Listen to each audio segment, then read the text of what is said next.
세상에는 참 다양한 일들이 많이 일어납니다. 세상에 많은 일들 가운데 제가 한 사건을 보게 되었는데 어떤 젊은 신혼부부가 있었어요. 참 섬남섬녀 볼 때 너무나도 멋진 이런 부부였죠. 그들은 결혼한 것을 너무 좋아서 이제 SNS도 올리며 많은 사람에게 축하를 부탁했죠. 그런데 이 신혼 때부터 이상한 일이 일어나기 시작했어요. 새벽 1시에서 3시 사이에 전화가 오는 겁니다. 근데 전화를 받으면 끊어버려요. 그리고 또 조금 있다 또 전화가 와요. 또 받으면 또 끊는 거예요. 잠을 못 자는 겁니다. 몇 날 며칠이 계속 지속되어서 이제 경찰에 신고를 한 거죠. 경찰에 신고를 했더니 어떤 사람이 모자를 푹 눌러쓰고 공중전화를 돌면서 계속 전화를 했다는 거예요. 그런데 경찰이 잡기가 쉽지 않죠. 공중전화이기 때문에. 그래서 전화번호도 바꿔보고 핸드폰, 집전화 다 바꿨는데 기가 막히게 바뀐 번호 다 다시 찾아서 또 핸드폰으로 집전화로 계속 전화가 온다는 거예요. 너무너무 괴로워서 이제 왜 이렇게 이런 일이 생기나 그랬는데 나중에 알고 봤더니 잡고 마침내 이제 잡았어요. 잡고 봤더니 누구였냐? 중학교 동창이었단 거예요. 남자 신랑에. 왜 너 나 왜 이렇게 괴롭히냐? 그랬더니 네가 먼저 나 괴롭혔잖아. 중학교 때 너가 나 때리고 협박하고 심부름시키고 심지어는 친구들 앞에서 내 성기를 만지면서 수치심을 줬잖아. 나는 그것이 상처가 너무 커서 너를 도저히 용서할 수가 없다. 내가 너를 용서할 수 없었는데 너가 결혼한다고 하고 너무나도 행복한 모습으로 사진을 찍어서 SNS 모습 보니까 내가 너무 화가 나가지고 견딜 수가 없어서 너를 괴롭히는 방법이 나는 이것밖에 없어서 나 이렇게 너를 괴롭혔다는 거예요. 그런데 그 얘기를 듣고 나서 이제 그 신랑이 미안하다. 내가 중학교 때 정말 철이 없어서 그랬다. 네가 얼마나 힘들었겠냐. 그러면서 진심으로 사과를 한 거예요. 그랬더니 이제 그 친구도 그 사과를 받아들이고 서로 화해를 했다는 그런 이 소식을 들은 것이 있습니다. 오늘 주제를 보게 되면은 주제가 뭐냐? 용서입니다. 용서. 우리는 이 용서라는 단어는 참 힘든 단어이죠. 죄를 많이 짓고 잘못을 많이 한 사람은 용서라는 단어를 좋아해요. 그런데 억울한 피해자들은 용서라는 단어만큼 싫은 것이 없어요. 왜 내가 용서해야 되냐고. 저 사람은 저렇게 잘 살고 아무런 피해도 없고 문제도 없이 잘 사는데 나는 얼마나 힘들고 괴롭고 내 인생이 트라우마에 시달리는데 피해자인 내가 왜 또 용서까지 해야 되느냐. 나한테 용서 강요하지 말라는 거예요. 이 용서라는 문제는 참으로 어려운 문제라는 것이죠. 자, 그래서 사실은 많은 사람들이 연예인들도 막 뜨려고 했던 어떤 탤런트나 영화배우, 심지어는 아이돌로 데뷔하려고 했던 그런 아이돌들도 겉으로 볼 때는 참 착하고 좋은 역들도 하고 그 다음에 달란트들도 좋은 그런 아이돌 연습생들 이제 데뷔하는 이제 수억을 들여서 마침내 곡을 발표하려고 그런 애들도 학폭의 과거 전력이 SNS에 올려져서 그것에 대해서 진실 공방을 펼치다가 이제 추가 증인들까지 나오면 그것이 사실이구나. 그래서 은퇴를 하게 돼요. 그 아이돌을 위해서, 연기자를 위해서 수년 동안 모든 거 포기하고 그것만 했는데 이제 그의 인생은 망치고 만 거죠. 자, 여러분, 그럴 때 많은 대중들은 아이돌의 편을 드는 것이 아니라 배우의 편을 드는 게 아니라 피해자 편을 들어요. 왜냐? 그 피해자가 얼마나 힘들었겠냐는 거예요. 이게 드러났으니까 망정이지 안 드러났으면 평생 트라우마와 평생 상처 가운데 그는 오히려 인생의 어두운 가운데 살게 되었을 건데 제가 잘 먹고 잘 살고 떵떵거리고 성공한다면 이거는 세상의 불이라는 것이죠. 자, 여러분, 용서를 해야 될까요? 말아야 될까요? 여러분이라면 학교 때 내가 학폭의 피해를 당했어요. 용서를 할 수 있겠습니까? 없겠습니까? 용서를 해야 될까요? 말아야 될까요? 오늘 성경은 용서를 하라는 거예요.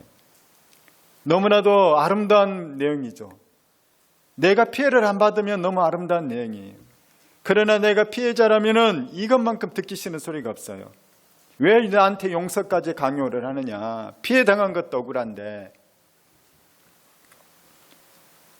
여러분, 용서는 하나님의 이 개념에 있어서도 사실은 하나님이 굳이 꼭 항상 용서만 하라는 게 아니에요.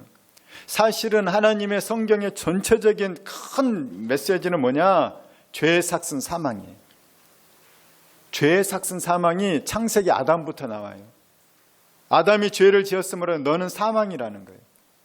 모든 사람이 죄를 지었으면 영광에 이르지 못해. 하나님은 죄인들을 상대하지 않아요. 죄는 반드시 대가가 치른다는 것입니다. 신명기를 봐도 구약을 봐도 하나님께 순종하고 선한 사람들은 축복을 받게 되고 불순종과 죄의 사람들은 저주를 받게 되는 거예요. 이것이 성경의 큰 맥락과 흐름이라는 것입니다. 그런데 하나님 아들 예수 그리스도는 갑자기 여태 하나님은 그렇게 말씀했거든요. 죄의 삭슨 사망이야. 죄의 값은 둘째 사망이야. 죄가 심해지면 저주야. 죄가 관영하고 만연했던 북이스라엘도 망했고 남유다도 망했어. 그러니 죄를 짓지 마. 죄는 반드시 대가가 따르게 되고 책임이 따르게 되는 거야. 이것이 하나님의 메시지거든요. 그런데 오늘 돌연히 예수님이 용서를 하라는 거예요. 용서하지 않는 사람을 오히려 막 책망을 하고 있다는 것입니다. 여러분, 이 문제를 우리는 도대체 어떻게 해야 될까요? 왜 하나님은 이렇다가 저렇다 하시는 걸까? 그 하나님이 일관성이 없는 것일까요? 결코 그럴 리가 없죠. 하나님은 죄의 삭슨 사망이라고 하십니다. 죄값은 반드시 죄값은 반드시 치르는 것이 하나님의 법칙이고 하나님의 공의인 것이죠. 우리는 우리의 삶에 대한 책임도 내가 져야 되는 것입니다. 거기에는 죄 문제가 가장 중요한 것이고 이 죄 문제가 해결되지 않는다면 우리에게는 반드시 그 죄값을 치르는 하나님의 공의의 심판이 있게 된다는 것이죠. 자, 그럼에도 불구하고 오늘 성경에서 주님은 우리에게 용서하라고 하십니다. 피해자들은 너무나도 억울한 얘기라는 것을 우리는 말씀했습니다. 알고 보면 용서는 간단한 문제가 아닌 거예요. 어떻게 우리는 용서를 해야 되는가? 무엇을 용서해야 되는가? 어디까지 용서해야 되는가? 정말 어려운 문제인 것입니다. 요즘에 참교육이라는 드라마가 굉장히 우리나라뿐만 아니라 전 세계에서 이슈라고 하죠. 기사를 봤더니 한국만 교실이 그런 게 아니래요. 전 세계 교권이 다 무너져가지고 또 집안에서 부모의 권위도 무너져서 이 다음 세대 아이들을 보면서 다들 골치예요. 전 세계에서 열광을 한다는 거예요. 우리나라도 그런데, 우리 집도 저런데, 우리 옆집 아줌마도 저러고 있는데, 그러면서 이 교권이 무너졌다, 교실이 무너졌다, 이렇게 많은 사람들이 문제를 제기하고 있습니다. 학교에서 제일 피해를 보는 사람들이 누구냐? 교권이 무너지게 되면 선생님들도 힘들지만은 공부하려고 하는 애들이에요. 공부하려고 하는데 애들이 뒤에서 선생님한테 장난하고 선생님은 놀리고 있고 다른 아이들 괴롭히고 있고 그러면 선량한 아이들이 이 피해를 보는 거죠. 그럴 때 교권이 다시 회복되어서 문제 일으키는 문제 학생에 대해서 처벌이 있어야 되는 거예요. 강력한 책망이 있어야 되는 거죠. 그래야 선량한 학생들이 보호가 되는 것입니다. 그런데 아니 선생님 교회 다니잖아요. 교회 다니는데 왜 우리를 야단치세요? 왜 그렇게 벌점을 주고 처벌을 하세요? 이웃을 사랑한다면서요. 1만 달란트 나 설교 들었는데 용서하라면서요. 왜 선생님은 나한테 용서 안 하세요? 이렇게 따지면은 여러분 뭐라고 할 거예요? 자녀가 엄마 아빠한테 자녀가 도둑질을 했어. 나쁜 짓을 했어. 그래서 막 벌을 내렸어. 용서라고 했잖아요. 성경에. 마태복음 18장 엄마 읽어보세요. 그럼 여러분 뭐라고 대답할 거예요? 예? 입 있으면 말을 해보세요. 여러분 뭐라고 할 겁니까? 우리는 이것에 대한 대답을 갖고 있어야 되는 거예요. 그래서 우리는 성경을 잘 알아야 되는 겁니다. 하나님이 무슨 말씀을 하고자 하시는지를 잘 알아야 되는 것이죠. 여러분, 제가 어릴 때는 동네 개들이 막 줄을 묶어놓지 않고 풀러다니는 동네 개들이 많았어요. 돌아다니는 개들이 많았어요. 그래서 저는 어릴 때 개한테도 물렸습니다. 이 종아리를 물렸어요. 우리 어머니가 된장을 발라줘서 나았는데 큰일 날 뻔했죠. 광견병이나 뭐 그랬으면은. 그런데 만약에 그 개가 항상 무는 개예요. 그 당시 사람들은 참 미련했던 것 같아요. 무는 개인데 안 묶어놓는 거예요. 주인한테 항의를 해도 안 묶어놔요. 요즘 같으면은 개가 한 2번 물면 사살하거든요. 그런 전력이 있으면 사살을 해야 되는 거예요. 그래야 다른 사람을 보호할 수 있기 때문에. 무는 개는 묶어놓든지 더 계속 물고 그런다면은 처리해야 되는 거예요. 개가 무는데 개야 나는 너를 사랑해. 물어도 돼. 주님이 용서하라고 했으니까 나는 너를 용서할 거야. 이거는 너무 막무가내이지 않아요? 이건 너무 어리석은 거라는 거예요. 용서에도 지혜가 필요하다는 것입니다. 그래서 우리는 용서가 간단치 않다는 것을 알아야 되는 거예요. 성경을 우리는 더 많이 알아야 되는 것입니다. 하나님은 과연 무슨 말씀을 하고자 하시는지, 주님은 왜 우리에게 이렇게 힘든 용서를 하라고 하시는지 우리는 알아야 된다는 것입니다. 용서는 우리 주님께서 명령하신 것이긴 하지만 사실은 용서는 주님이 우리에게 먼저 베푸신 거예요. 주님이 우리에게 먼저 용서를 베푸셨기 때문에 너희도 용서하라는 말씀을 하시는 겁니다. 다시 말하면 뭐냐면 신학적인 큰 명제가 있어요. 하나님의 성품에 대한 명제. 그 뭐냐? 하나님의 공의예요. 공의, 의로우심. 죄에는 반드시 심판이 있다. 너의 삶에는 너가 반드시 책임을 져야 된다. 이것이 하나님의 공의라는 거예요. 그런데 하나님의 공의와 이 대척점에 있는 그것이 뭐냐? 하나님의 사랑이라는 거예요.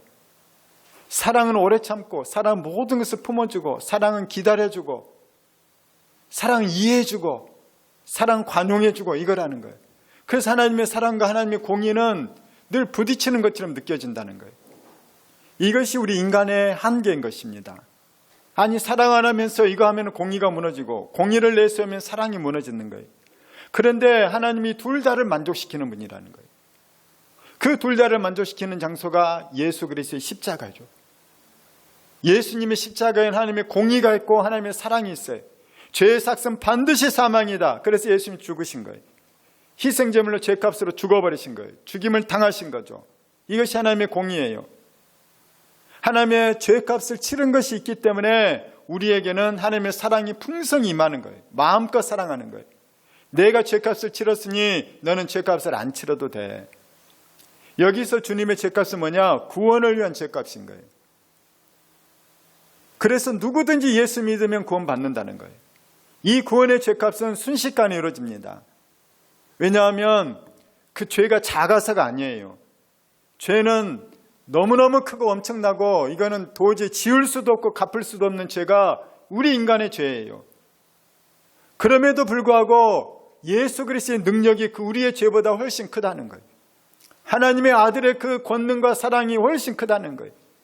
그 희생의 죽음이, 그 고난의 아픔이, 그 비참함이 우리의 모든 죄를 다 쓸어버리고도 남을 정도로 컸다는 거예요. 주님의 피 흘리심, 십자가의 대속의 죽으심, 이거는 우리의 모든 죄를 다 속량하고 다 씻어버리고 다 없이 할 만큼 너무너무 큰 능력이라는 거죠. 이것이 십자가의 강력함인 것입니다. 그래서 믿는 사람들은 늘 십자가예요. 늘 십자가 앞에서 무릎을 꿇는 것입니다. 십자가 앞에서 다시 회개하고, 십자가 앞에서 다시 나를 추스리고, 십자가 앞에서 다른 사람을 용서하고, 십자가 앞에서 다른 사람을 품고, 십자가 앞에서 다시 하나님의 그 공의에 대해서, 그 무서움에 대해서 다시 떠올리게 되고, 하나님의 공의와 사랑이 동시에 만족되는 것, 동시에 묵상되고 나에게 적용되는 것이 바로 십자가라는 거예요. 하나님의 구원을 위한 죄사함은 신속히 이루어지는 거예요. 그런데 이 죄사함 또는 용서에도 지혜가 필요하다고 했습니다.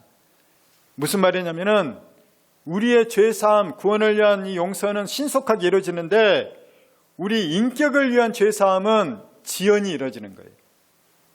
인격을 위한 죄사함에는 하나님께서 시간을 두신다는 겁니다. 무슨 말이냐? 창세기에 보게 되면은 요셉이 나와요. 요셉은 창세기 열매라고 할 만큼 너무나도 멋진 사람이에요. 그 온갖 시련과 고난을 당해도 늘 하나님과 동행을 하잖아요. 여러분, 요셉 같은 일 당해본 적 있습니까? 전 우리 형제가 사남매예요, 사남매. 우리 형들과 자랄 때 많이 싸우기도 했지만 저는 형들이 둘이고 셋째 아들인데 제가 형들한테 막 대들어도 형들이 나를 거의 안 때렸어요. 그 작은 형이 특히 저랑 많이 부딪혔는데 작은 형이 막 화가 머리끝까지 나게 제가 그렇게 안 생겼지만 그런 일이 많아서 희한하게 제가 어릴 때 형을 그렇게 많이 도발을 했어요. 제가 형을 자꾸 이겨먹으려고 그랬어요. 근데 형이 막 이렇게 화가 나는데도 불구하고 꾹꾹 참는 거예요. 나중에 지나서 보니까 형이 정말 착하더라고요. 근데 형이 착하게 하는 게 사실은 동네에서 형이 많이 싸웠거든요. 형이 싸우는 것도 많이 봤어요. 막 주먹 다짐하면서 코피 흘리고 막 상대방 코피 흘리고 그러면서 형이 또 심판도 보고 형 싸우는 자리 제가 많이 봤거든요. 근데 형이 나는 안 때린 거예요. 여러분, 많이 싸워도 형제끼리 이렇게 해도 동생 죽이는 형은 거의 없거든요. 아무리 싸워도 동생을 캄보디아로 팔아버리는 형은 거의 없어요. 그런데 요셉의 형들은 요셉을 죽이려고 했어요. 구덩이 파놓고 죽이자. 그 중에 한 형이 반대했더니 그러면 차라리 노예상한테 팔자. 그래서 노예로 팔아버렸어요. 이게 형이 할 짓입니까? 할 일이에요, 형들이? 그 뒤부터 요셉의 인생은 얼마나 꼬였습니까? 보디발의 집에 가서 노예가 되었지. 거기서 성실하고 착한 가정 총무가 됐지만 또 억울한 누명 써서 나는 하나님 잘 믿으니까 간음을 행할 수 없습니다. 그랬더니 그 여자의 한에 넘어가서 억울한 누명으로 감옥까지 가잖아요. 그 힘든 시절을 다 보내고 하나님께서는 그럼에도 불구하고 거기에서 훈련을 시키셔서 이집트의 총리가 되게 하셨어요. 7년 대흉년을 구출할 위대한 총리가 된 거죠. 형들이 요셉을 찾아왔습니다. 형들 보자 요셉은 막 눈물이 났어요. 이미 마음으로 용서했어요. 너무너무 보고 싶었고 빨리 가서 안아주고 화해하고 싶었죠. 그런데 쉽게 용서하지 않아요. 요셉은 하나님의 사람이거든요. 지혜로운 거예요.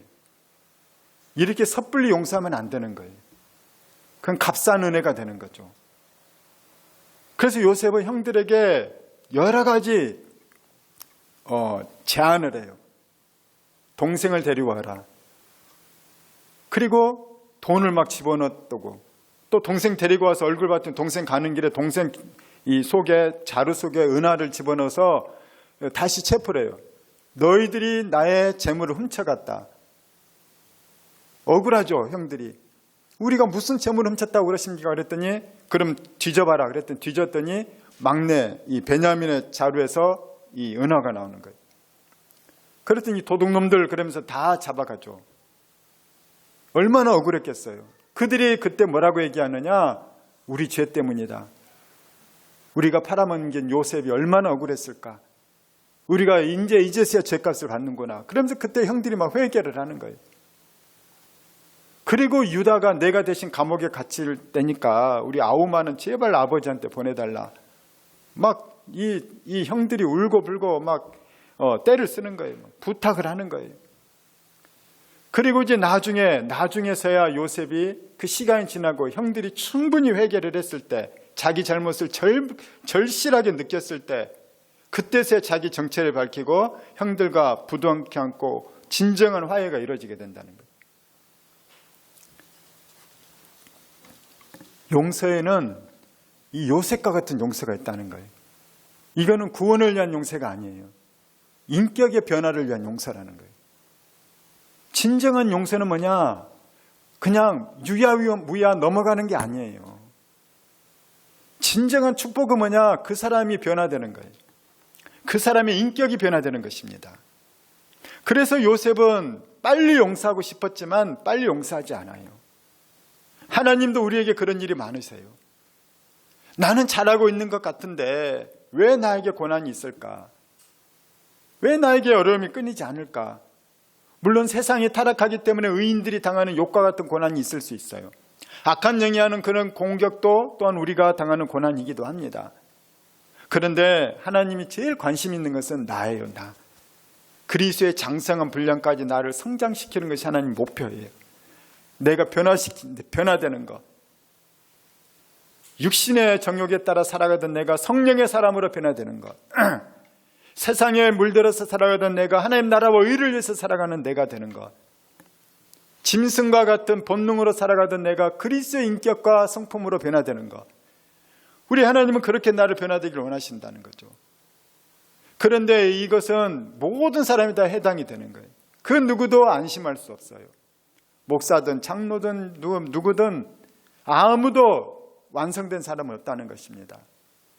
그래서 하나님께서는 우리에게 이 사죄의 은총과 함께 우리에게도 이 사죄가 때로는 왜 하나님이 나를 자꾸 회개를 시키는 건가? 그러니까 어떤 것은 한 번 회개하면 더 이상 회개하지 않아도 돼요. 구원을 위한 회개인 거죠. 그런데 어떤 것은 계속 회개해야 되는 것이 있어요. 나는 자꾸 거짓말하는 죄가 있는데 계속 그걸 회개해야 되는 거예요. 옛날에 내가 누군가를 괴롭혔던 것이 있는데 큰 상처를 주는데 하나님께서는 내가 하나님께 회개했거든요. 근데 또 회개하라는 거예요. 왜냐하면 내 안에 아직 덜 회개가 됐기 때문에. 진정한 회개가 안 이루어졌기 때문에. 진정한 회개는 뭐냐? 너와 하나님 사이에서만 끝나는 게 아니라 그 사람한테 가서 화해하라는 거예요. 용서 구하라는 거예요. 그래서 나는 회개했다고 하는데 하나님께서 너는 회개하지 않았다는 거예요. 회개가 덜 됐다는 거예요.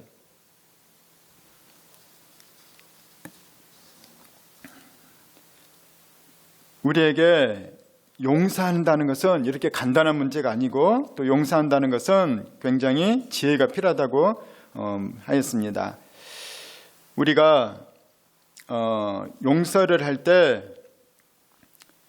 너무나도 쉽게 용서하고 성경이 명령하니까 용서하겠습니다. 그러면서 맹목적으로 순종한 사람들이 있습니다.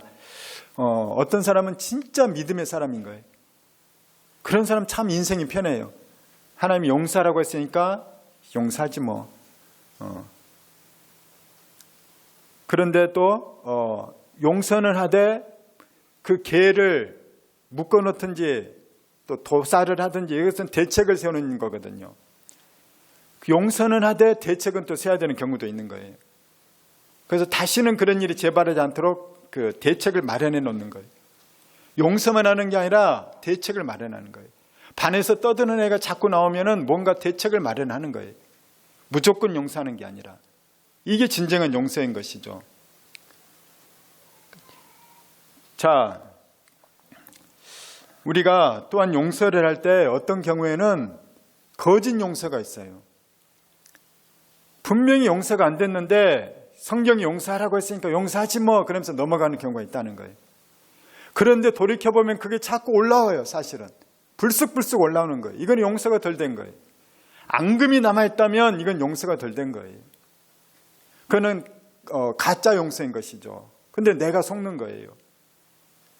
오늘 성경 뭐라고 하냐면은 마음으로부터 너가 용서하라는 거. 마음으로부터. 입으로만 용서하는 게 아니라 그냥 관념으로만 용서하는 게 아니라 마음 깊은 곳으로부터 용서하라는 거예요. 그 용서를 하고 툴툴 털어버리라는 것입니다. 하나님 우리에게 왜 진정한 용서를 마음으로부터 하라고 하실까? 왜냐하면 그 가장 첫 번째는 나 자신을 보호하기 위해서예요. 하나님은 여러분을 사랑합니다. 우리를 사랑합니다. 사랑하는 자에게 하나님이 주시는 건 좋은 거예요. 용서라고 하는 첫 번째 이유는 나를 위해서예요.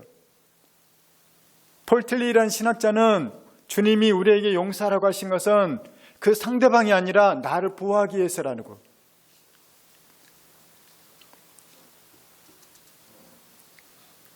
조사를 해봤더니 뇌졸중 환자로 응급실에 실려온 환자의 약 40%가 뇌졸중 전 2시간 이내에 크게 분노한 사건이 있었대요. 뇌출혈 주로.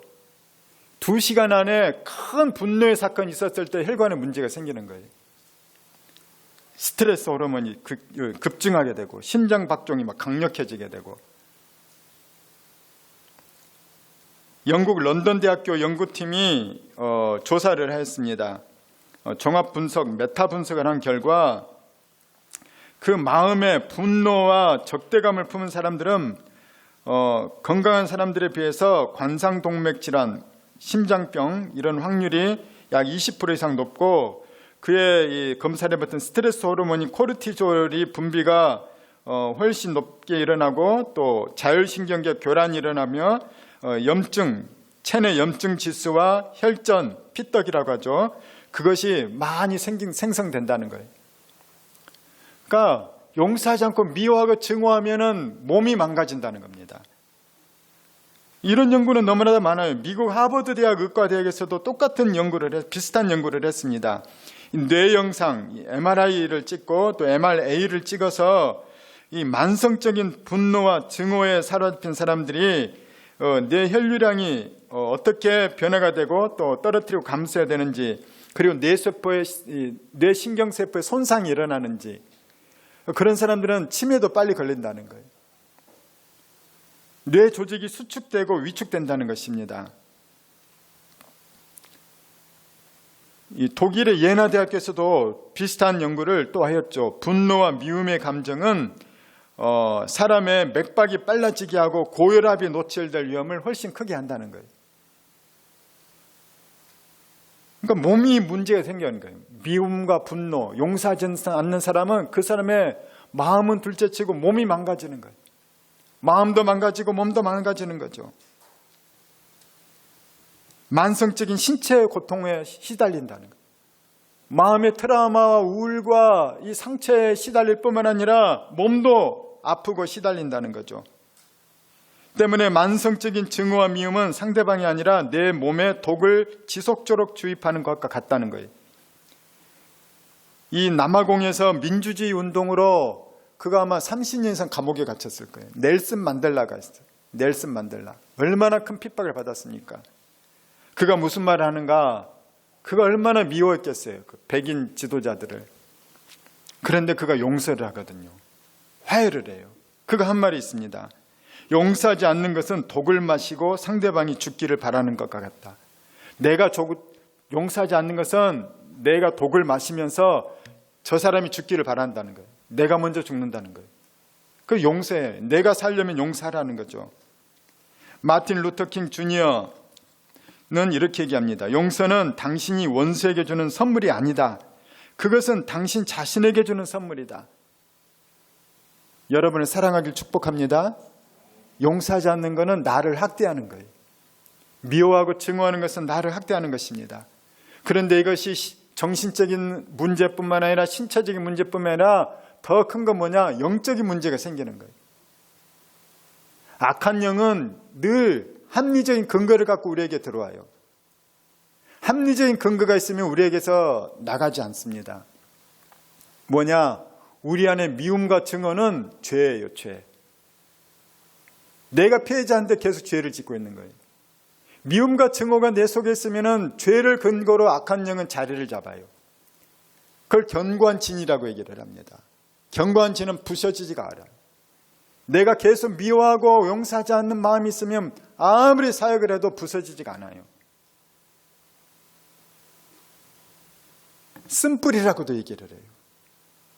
그것은 우상 숭배가 되는 것이에요. 결국에는 나라는 우상, 나의 감정이라는 우상, 내 자아라는 우상이 돼요. 내 감정이 소중해. 나는 절대로 용서할 수 없어. 왜 내가 우상 숭배냐? 내가 심판자가 되거든요. 내가 심판자야. 절대로 용서할 수 없어. 내가 판결할 거야. 이거는 우상 숭배라는 거예요. 하나님을 믿는 자들이 왜 용서를 하는가? 첫 번째는 하나님께서 우리를 사랑하시기 때문에 나를 보호하기 위해서 용서하라고 하는 거예요. 또 하나, 우리가 왜 용서하냐? 심판은 로마서에 보게 되면은 심판은 하나님께 있다는 거예요.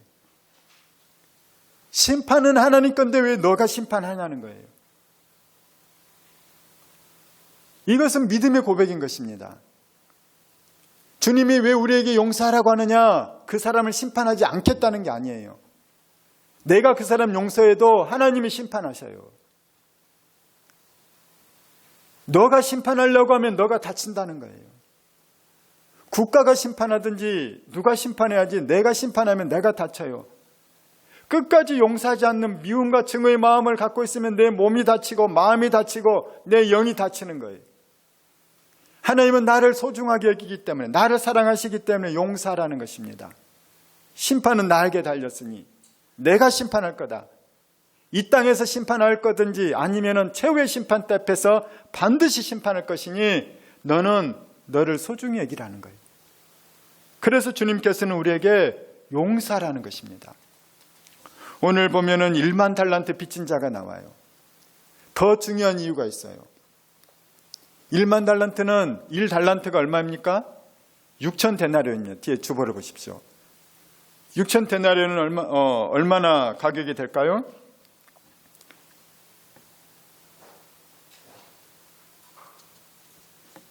1달란트는 6천만 데나리온. 그러니까 셀 수가 없는 금액이에요. 그런데 이거는 우리나라 돈으로 뭐 환산할 수 없는 우주적인 천문학적인 금액인 거예요. 그러니까 갚을 수 없는 금액을 상징하는 것이 1만 달란트인 거죠. 1달란트는 6천 데나리온인데 1데나리온은 노동자 하루의 품삯인 거죠.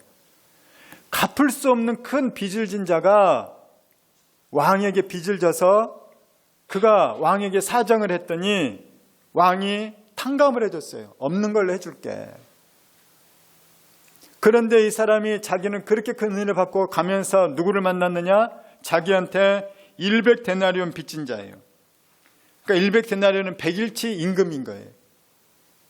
일당이 10만 원이면 1000만 원이고 일당 20만 원이면 2천만 원이에요. 한 1, 2천만 원 빚진 사람이에요. 큰 돈이죠. 돈을 갚으라고 한 거죠. 그랬더니 그 사람이 돈이 없는 거예요. 가난해서.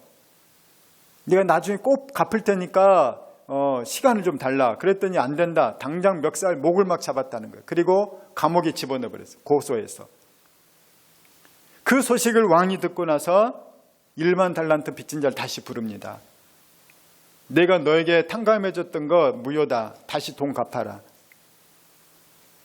나는 너를 불쌍히 여겨서 돈을 갚아줬는데 1만 달란트나 갚아줬는데 탕감해줬는데 너는 겨우 100달란트도 탕감해주지 않냐? 너는 그 사람을 그렇게 불쌍히 여기지 않냐?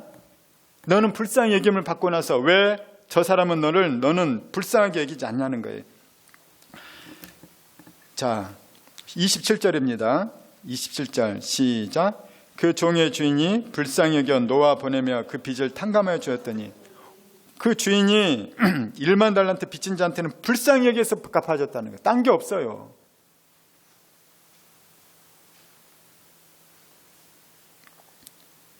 그런데 또 주인이 얘기를 합니다. 32절입니다. 32절 시작. 이에 주인이 그를 불러다가 말하되 악한 종아 내가 빌기에 내가 내 빚을 전부 탕감해 주었거늘. 주님은 뭐가 악하다고 합니까? 이 100달란트 빚진 자가 채권자가 자기 돈을 받는 게 무슨 악이에요? 근데 하나님은 악이라는 거예요. 돈 받는 게 악이 아니라 불쌍히 여기지 않는 게 악이라는 거예요. 33절 보겠습니다. 시작. 내가 너를 불쌍히 여긴과 같이 너도 내 동료를 불쌍히 여김이 마땅하지 아니하냐? 너가 불쌍히 여김을 받았으면 너도 불쌍히 여겨야지. 이게 예수 믿는 사람이지 그 얘기인 거예요. 1만 달란트는 우리의 죄값이에요. 우리의 목숨을 바쳐도 갚을 수 없는 죄값이에요. 목숨을 내놔도 갚을 수 없기 때문에 우리는 이 죄가 문제가 해결이 안 돼서 지옥에 가는 겁니다. 내 목숨을 다 줘도 못 갚는 것이 우리의 죄값인데 우리 하나님의 은혜로 탕감받은 거예요. 지옥 갈 죄인이 천국 가는 그 복을 받았는데 너는 겨우 100달란트. 하나님이 볼 때는 100달란트죠. 우리가 볼 때는 1000만 원, 1, 2천만 원이나 되는 거고 이거 용서하지 않는다는 거죠. 그래서 주님 뭐라고 합니까? 35절입니다. 시작.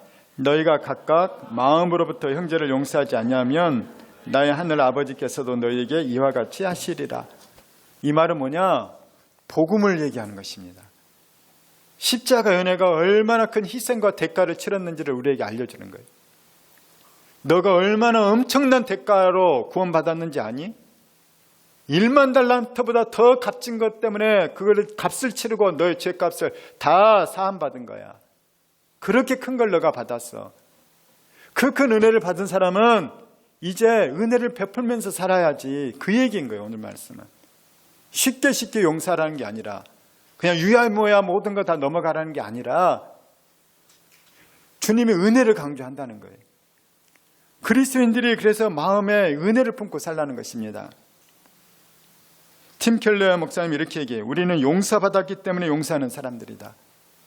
우리가 왜 남을 용서할 수 있는가? 십자가를 받았기 때문인 거예요. 십자가의 은혜를 받았기 때문에 남을 용서할 수 있다는 것이죠. 여기에는 하나님께 대한 믿음이 포함된 거예요. 그래서 하나님이 기뻐하는 거예요. 너가 나 때문에 용서하는구나. 하나님이 이걸 기뻐하신다는 거예요. 너가 십자가 때문에 용서하는구나. 네가 진짜 십자가를 아는구나. 너는 정말로 십자가 은혜를 덧입었구나. 십자가는 너의 것이다. 십자가 은혜는 진짜 너의 것이다. 이것이 확증이 되는 것이라는 거예요. 그런데 이 믿음은, 이 용서는 우리의 결단이라는 거예요. 믿음도 우리의 결단이고 용서도 결단이에요. 물론 하나님 은혜를 주셔야 믿기도 하고 은혜를 주셔야 용서도 해요. 그런데 우리의 결단인 것이 우리에게도 책임이 있기 때문에 주님 우리에게 책임을 물으신다는 거죠. 코리텐 붐 2차 대전의 피해자죠. 나치의 피해자. 그는 복음 전도자이기도 했어요. 그는 수많은 나치를 용서하면서 복음을 전했습니다. 그가 한 말이에요. 용서는 감정이 아니라 결단이다. 자기도 용서하고 싶지 않을 때가 있고 또 누구 발견되면 못할 사람이 있는 거예요. 그럴 때마다 결단하는 거예요. 십자가를 생각하면서 마음으로부터 결단하는 거예요. 저는 우리가 진정한 십자가로 용서하는 사람 되길 축원합니다. 그래서 여러분을 보호하시기 바라요. 결론입니다. 결론은 크게 세 가지입니다. 첫째, 용서는 상대방보다는 오히려 나 자신을 진정으로 사랑하고 돌보는 행위입니다. 여러분을 사랑하고 돌보시길 축원합니다. 둘째는 용서는 이 사죄의 은혜가 나에게 있지 않고 심판의 권세가 나에게 있지 않고 하나님께 있다는 믿음의 표현인 것입니다. 할렐루야.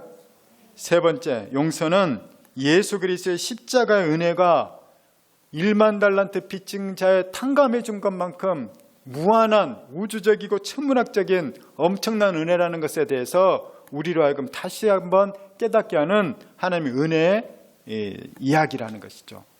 전 우리가 이 용서의 의미를 제대로 알아서 하나님의 지혜로 하나님의 능력과 선하심으로 참된 용서가 일어나길 예수님 이름으로 축원합니다.